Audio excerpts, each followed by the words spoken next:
पिछले वीडियो में हमने राव मालदेव के बारे में अध्ययन किया था। इस वीडियो में हम उससे आगे चंद्रसेन और उसके भाइयों के सत्ता संघर्ष से शुरुआत करते हैं। यहाँ पर फिर देखो इसके तीन पुत्र दिखाए गए हैं, तीन चार। एक राम है, एक उदय सिंह है और एक रायमल है और एक ये महाराज है चंद्रसेन। ये पुत्र हैं जिनके अंदर है आगे राजा बनने के लिए संघर्ष रहता है। जबकि बड़े देखो ये पुत्र थे, वैसे ही वो संग्राम सिंह वाली बात है, बड़े ये हैं, लेकिन अपनी जो पत्नी थी कौन है, स्वरूप के प्रभाव में आकर ये राजा बनाते हैं। यानी अपने जीवित रहते ही ये किसे चुन लेते हैं, चंद्रसेन को चुन लेते हैं। चंद्रसेन को राजा बनाएंगे।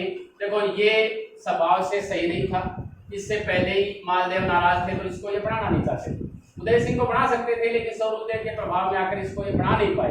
अब देखो ये अलग अलग चले जाते हैं, राम, उदय सिंह और रायमल। ये कहते हैं कि जी जो अकबर है उसके दरबार में चले गए थे। कैसे चले जाते हैं वो अपना भी चर्चा करते हैं। यानी एक बार क्या होता है कि जो ये चंद्रसेन ये गुस्से में आकर अपने एक चाकर की हत्या कर देता। चाकर जानते हो, डॉक्टर चाकर जो, इसको मार दिया। इसे गुस्सा आ गया है, ठीक है। तो गुस्सा आने के बाद में इसके जो सामंत थे उसका नाम बता रखा है इसका जैतमाल। जैतमाल अन्य सामंतों के साथ में मिलकर और इनके तीनों भाइयों को मिलाकर इन तीनों भाइयों को ले लेता है और भड़काना शुरू कर देता है। किसके विरोध है, किसके विरोध है, चंद्रसेन के विरोध है। ये भड़काना शुरू कर देते हैं कि हमें कैसे न कैसे चंद्रसेन को गद्दी से हटा। अब राम है वो सोजत कहाँ है, पाली में है ना, पाली में आके उपद्रव कर देता। दूसरा जो रायमल है वो दुनाड़ा में आकर उपद्रव करना शुरू कर देता है। फिर और क्या कौन सा बच गया, उदय सिंह। ये गांगड़ी और बावड़ी में आकर विद्रोह करना शुरू कर देता है। यानी ये तो अधिकार ही कर लेता है, ये दोनों उपद्रव कर देते हैं और ये इनके ऊपर अधिकार कर लेता है। अब जो चंद्रसेन है सेना भेजता है और इन दोनों का तो विद्रोह दबा दिया जाता है। इसके साथ में दो युद्ध करता है, एक लोहावट का और एक नाडोल। इस लोहावट के युद्ध में ये घायल हो जाता है, कौन है, और वापस चला जाता है। नाडोल के युद्ध में भी 1563 में ये पराजित हो जाता है और वापस कहाँ चला जाता है, अकबर के दरबार में चला जाता है कि हमसे तो अब पार नहीं पड़ेगी, आप ही कुछ कर। ठीक है। अब 1565 ईस्वी अकबर आक्रमण करता है इसके ऊपर, ठीक है, आक्रमण करेगा और भेजेगा किसको, शेर कुल्ली खान। देखो भाइयों से लड़ लिया, भाइयों से बड़ी नहीं, यानी सभी वापस चले जाते हैं। राम है, रायमल, उदय सिंह, सोजत, दुनाड़ा, कांगड़ी, ये आपको नाम याद रखने पड़ेंगे, ठीक है। अब 1563 में इनसे हो गया लोहावट, ये दो युद्ध हो जाते हैं। दोनों युद्ध में उदय सिंह हार जाता है। उदय सिंह शासक बनेगा ये जो ये भाई है इसका, ये मोटा राजा के नाम से, क्योंकि ये मोटा था इसलिए मोटा राजा के नाम से ये बनेगा शासक, मोटा राजा उदय सिंह। 1565 में अकबर हुसैन कुल्ली खां को भेजता है। हुसैन कुल्ली खां को भेजने पर अब इनके पास देखो बहुत बड़ी सारी सेना, ये इसका सामना कर नहीं पाते, तो ये यहाँ से भाद्रा जोड़ चला है। और भाद्रा जोड़ कहाँ है, जालौर। आपको बताई दिया कहाँ है, मानचित्र में समझ में आ रहा जालौर कहाँ है। तो ये भाग के भाद्रा जोड़ चला जाता है, इसको छोड़ देता है, चला गया। जोधपुर से इसका, जोधपुर है वो इसके हाथ से निकल जाता है। यानी मालदेव ने लगभग पर अधिकार किया है। अब ये देखो कैसे कैसे खोएगा, सभी को एक एक करके सभी को खोएगा ये चंद्रसेन। भाद्रा जोड़ चला गया। अब देखो इसके बाद में होता है अकबर एक दरबार का आयोजन करते हैं, नागौर दरबार। 1570 ईस्वी के अंदर अकबर कौन से दरबार का आयोजन करते हैं, नागौर दरबार का आयोजन करते हैं। इस दरबार बीकानेर, जैसलमेर, मारवाड़, रणथंभौर, या साथ में हम हिंदी भी लिख सकते हैं। इन सभी के शासक आते हैं, ये नाम अपन देख लेते हैं। यहां से कल्याणमल आते हैं और अपने दो पुत्रों के साथ में आते हैं, देख के जाना, राय सिंह और पृथ्वीराज राठौर।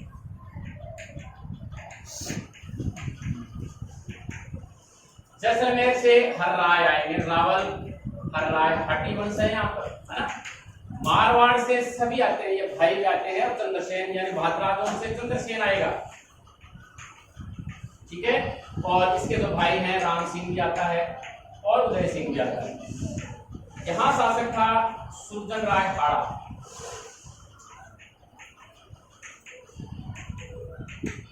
ये भी आता है। हम नागौर दरबार के बारे में देखते हैं। अब देखो क्या होता है, नागौर दरबार का आयोजन अकबर ने इसलिए किया था कि मैं जनता के साथ में जुड़ सकूं, और मुख्य जो उसका उद्देश्य था वो था मारवाड़ की राजनीतिक स्थिति का पता लगाना कि कौन शासक है वो मेरी अधीनता स्वीकार कर सकता है और कौन मेरे से बगावत करेगा। मुख्य उद्देश्य ये था, लेकिन वो जनता को और कुछ दिखाना चाहता था, और ऐसा करने के लिए उसने एक तालाब का निर्माण किया अपने सैनिकों द्वारा, शुक्र तालाब। क्योंकि नागौर में उस समय अकाल पड़ा हुआ था, तो लोगों की सहायता के लिए शुक्र तालाब का निर्माण करवाते हैं। तो मुख्य उसका मकसद क्या था, मारवाड़ की राजनीतिक स्थिति के बारे में जानकारी लेना। ये सभी आते हैं, बीकानेर से कल्याणमल आते हैं और अपने दोनों पुत्रों राय सिंह और पृथ्वीराज राठौड़ के साथ में। जैसलमेर से हर्राय भाटी आते हैं, मारवाड़ से चंद्रसेन, राम सिंह, उदय सिंह आते हैं, रणथंभौर से सुरजन राय। मतलब ये अकबर ये मान के चलेगा अब यहाँ से कि इन लोगों ने मेरी अधीनता स्वीकार कर ली या मेरा विरोध ये नहीं करेंगे, लेकिन कहते हैं किसी बात पर नाराज हो गया है, ठीक है। और ये अगर नाराज हो गया तो ये कहाँ था, इसका निवास स्थान कब था, कहाँ था ये देखो। सबसे पहले ये जोधपुर था, ठीक है। जब इसका राज्याभिषेक हुआ सोचित में हुआ था, इसका राज्याभिषेक यानी सॉरी मालदेव का था, ये मालदेव। तो ये जोधपुर, हम इसकी जोधपुर की चर्चा करेंगे, जोधपुर। और जोधपुर से ये कहाँ गया, अब आ गया। नागौर दरबार से पहले जो रावचंद्र सेन है, रावचंद्र सेन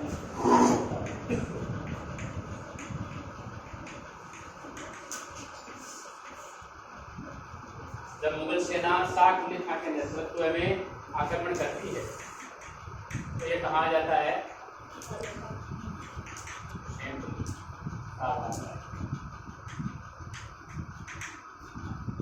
यहाँ आ गए।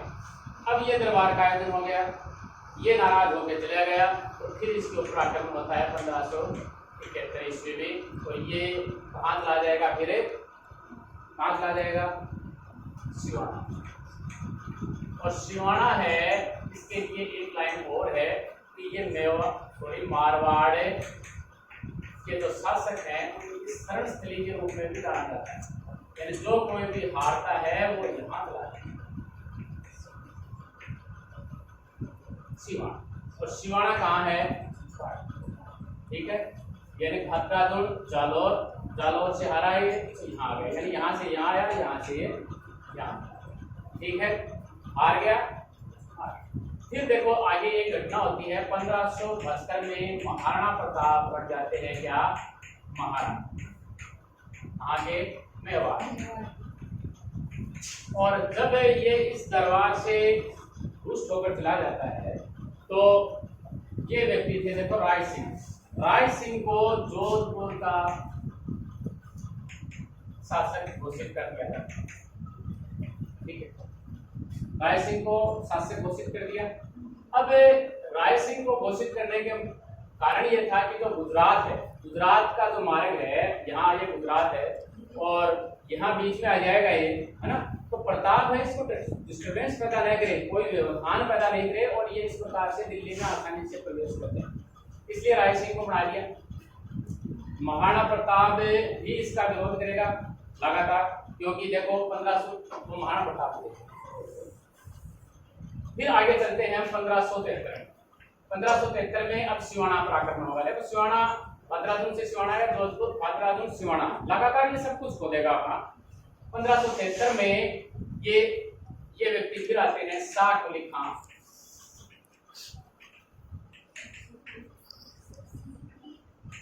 जसवंत सिंह, केशवदास मेड़तिया और इसके साथ में ये व्यक्ति भी आता है जिसको इसने जोधपुर का दावेदार घोषित किया है। कौन? राय सिंह, यानी बीकानेर का राय सिंह भी इसके ऊपर आक्रमण करता है। ठीक है, सिवाना पर आक्रमण करता है। अब इस सेना के दो भाग कर लेते हैं। एक ही आक्रमण करते हैं सोजत पर, ठीक है, और दूसरा कहाँ करेंगे? सिवाना। सोजत में इस समय था कल्ला राठौड़, और कल्ला राठौड़ था वो था राम का बेटा। ये राम सिंह है ना यहाँ पर, इस राम सिंह का बेटा था, लेकिन ये नजदीकी किसके था? किसका था? मालदेव। यानी मालदेव की ये जगह मानता था अपने पिता के बजाय, तो इसे भी हराना जरूरी था। तो इसको हराया। इसको हराने के बाद में ये कहाँ गए? सिवाना पर आक्रमण किया। तो अपने सामंतों की सलाह से ये चला गया पर्वतों में। कौन? चंद्रसेन। और अपनी सेना की जिम्मेदारी ये छोड़ गया किसके साथ में? पत्ता राठौड़ के हाथों में। ठीक है, और अब पर्वतों में जाकर ये सेना पर आक्रमण करने लगा और पत्ता राठौड़ सिवाना के ग्रुप से, यानी दुर्ग को छोड़कर ये पर्वतों में चल गया और ये पर्वतों से आक्रमण कर रहा है और ये दुर्ग से आक्रमण कर रहा है। ये दोनों तरफ से सेना, यानी जो शाही सेना है उसको घिरा जा रहा है। उसके कारण इनकी स्थिति कमजोर पड़ जाती है और राय सिंह फिर अकबर से गुजारिश करता है कि हमारे लिए और सेना, ठीक है, फिर और सेना भेजी जाती है। तो इनको अपदस्थित कर दिया जाता है यहाँ से। और अगला युद्ध है वो भी कहाँ लड़ा जाएगा? 1575 ईस्वी में। वो भी कहाँ होगा? सिवाना। अब देखो आगे हम महाना प्रताप पढ़ेंगे तो उसमें जो उनको मनाने के लिए जो आएंगे उसमें पहला व्यक्ति है जलाल। ये वहां पर 1572 में जाता है, लेकिन अब देखो 1575 हो गई। 1575 में जलाल खां आता है और इसके साथ और व्यक्ति आते हैं, जैसे सैयद अहमद है, सैयद हासिम है,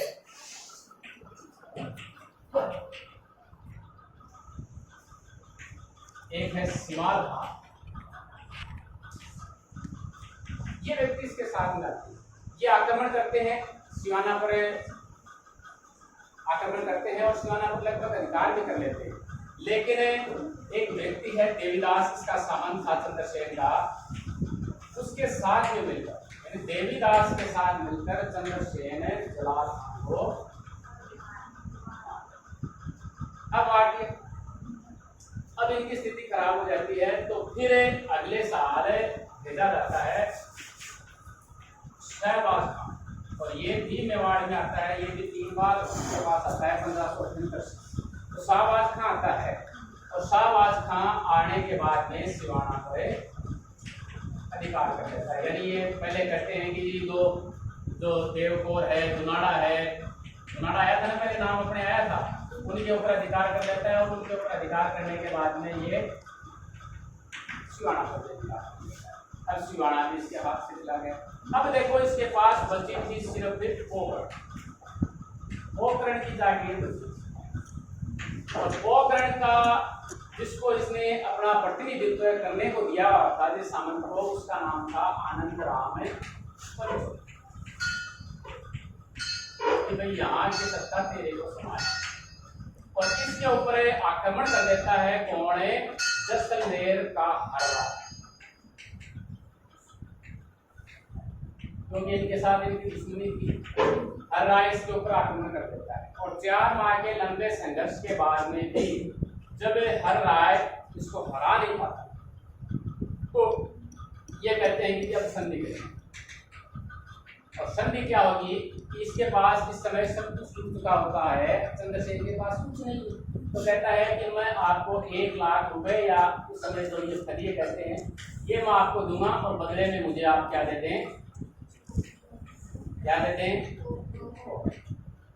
और जब आप जोधपुर की सत्ता वापस हासिल कर लें, यानी हो सकता है आपको भविष्य में 2 करोड़ मिल जाए तो आप मेरे 1 लाख रुपये दे देना और पोकरण। तो 1576 में इसके हाथों से पोकरण भी निकल गया।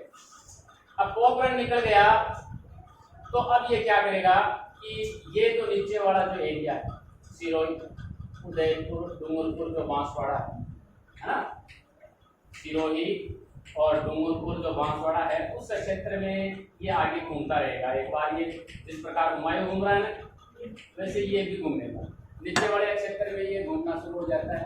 फिर ये आगे और चलता है तो यहाँ ये आक्रमण करता है। मुगल थाना था सरवाड़ 1579 में।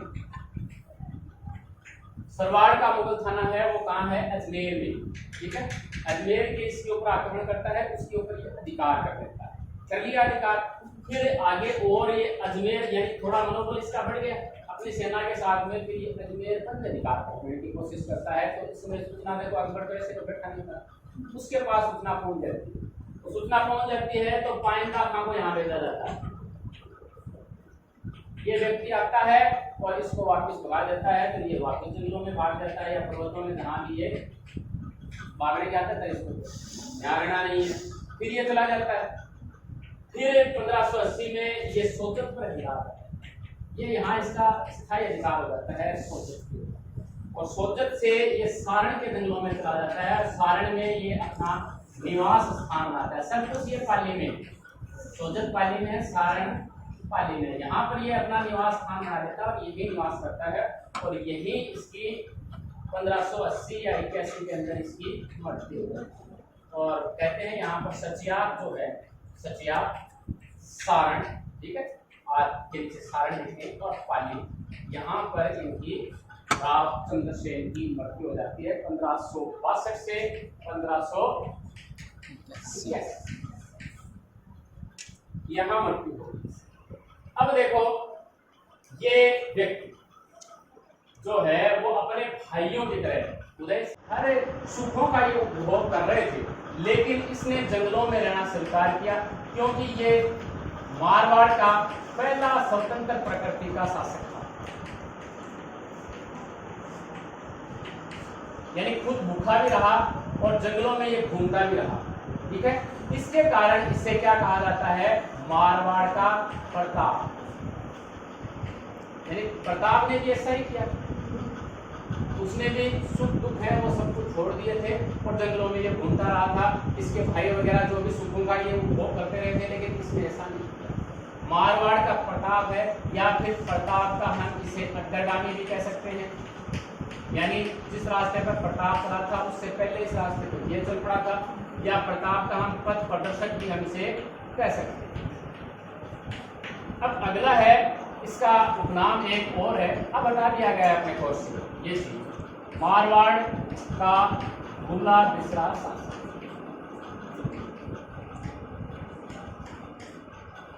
क्यों कहा गया है, क्योंकि इतिहास में इसे महाराणा प्रताप की तरह समुचित नहीं मिला। हम लोग भी नहीं जानते कि चंद्रसेन कौन है, जबकि देखो इसने हर दुखों का सहन किया है, इसलिए इसे मारवाड़ का भूला बिसरा शासक भी कहा। देखो एक लाइन है, अणदगिया चूरी उजला असमर चाकन रहे न डगियो जीते सारे हिंदुस्तान तड़े पाथल न चंद्रसेन को। इसका मतलब ये है कि पूरे हिंदुस्तान में सारे हिंदुस्तान तड़े पातल। पातल का मतलब देखो एक किताब है, अपन महाराणा प्रताप में जिक्र करेंगे पातल और पितल। कन्हैया लाल सेठिया की किताब है, इसमें पातल कहा गया है महाराणा प्रताप को। तो पातल मतलब महाराणा प्रताप और चंद्रसेन दोनों ने कभी भी मुगलों की अधीनता स्वीकार नहीं की। अणदगिया टूरी उजला असमर मतलब है कि इन दोनों ने अपने घोड़ों को कभी भी नहीं दगवाया। यानी प्रथा थी कि अगर मुगल सेना में जो भी शामिल होगा उसके घोड़ों को दागा जाएगा, लेकिन ये इसमें शामिल ही नहीं हुआ, अधीनता स्वीकार नहीं की तो इनके घोड़ों को नहीं दागेगा। और उजला असमर का मतलब है इनके शस्त्र हैं वो हमेशा ही मुगलों के विरुद्ध चमकते रहे। तो इन दोनों में समानता है ये, ठीक है। अब देखो एक समानता और है कि जो प्रताप है उसने मांडलगढ़ और चित्तौड़गढ़ ये एक सेक्टर हैं वो मुगलों के अधीन रहते हैं और इसके मेड़ता है, नागौर है, अजमेर है, ये इनके अधीन रहते हैं। लेकिन अंतर भी देखो, अंतर ये है कि राव जो चंद्रसेन है या फिर हम प्रताप की बात करें तो प्रताप के बाद में उसका पुत्र शासक बनता है अमर सिंह, लेकिन जो चंद्रसेन है उसके बाद में उसका पुत्र शासक नहीं बनता, उसका भाई शासक बनता है। इसलिए उसे इतिहास में वो महत्व नहीं मिला जो चंद्रसेन को मिलना चाहिए था। इस कारण भी इसे मारवाड़ का भूला विछड़ा शासक कहा जाता है। एक पिता को तो देखो पुत्र वो अलग महत्व देगा, भाई एक अलग महत्व देता है ना। एक कारण ये भी रहा। अगला कारण ये था कि महाराणा प्रताप ने एक संकटकालीन अपनी राजधानी बना ली थी, लेकिन ये बनाने में सफल नहीं रहे और वो संकटकालीन राजधानी थी चावंड। अंत में चावंड के सभी चीज की मट्टी होती है, वो अपन बात देखें। संकटकालीन राजधानी ये बना लेते हैं। अब देखो ये लगभग ये कंप्लीट हो जाता है। यहाँ हम थोड़ी सी और चर्चा करते हैं। देखो राय सिंह और पृथ्वीराज राठौर, थोड़ी सी हम इसकी चर्चा करते हैं। राय सिंह के बारे में तो अपन ने देख लिया, इसको जोधपुर का शासक बना लिया था। पृथ्वीराज जो राठौड़ है ये बड़ा पुत्र था, इसको बनाता नहीं है तो ये चला जाता है अकबर के दरबार में। अकबर के दरबार में चला जाता है तो देखो अपन ने अभी चर्चा करी थी, पाथल और पित्थल लिखा था अपन ने, तो ये पित्थल ये पृथ्वीराज राठौड़ है। कहते हैं जब महाराणा प्रताप एक बार एकदम दुखी हो गए थे कि जी अब तो मैं अधीनता स्वीकार करूंगा, यानी वो आपने सुनी होगी नैनो सो बिल की होती थोड़े बनाना हो सोयो दुख जागो, है ना। यानी वो जब एक घास की रोटी बनाई गई थी, उस घास की रोटी को जब वो बिलाव लेके भाग गया तो अमर सिंह क्या खाएगा, है ना। तो इस कारण इस प्रकार के दुख को देखकर महाराणा प्रताप ने वो अधीनता स्वीकार करने के लिए अक्सर को पत्र लिखते हैं, लेकिन ये पत्र हाथ लग जाता है पृथ्वीराज राठौड़ के। तो ये कहता है कि जी सूर्य है वो पश्चिम से उदय हो सकता है, यानी अपना उगना भूल सकता है, लेकिन महाराणा प्रताप है वो एक तुरंत की अधीनता कभी भी स्वीकार नहीं कर सकता। तो इसके कारण ही पृथ्वीराज राठौड़ को याद। राव चंद्रसेन का हमारा ये अध्याय इसी के साथ समाप्त होता है।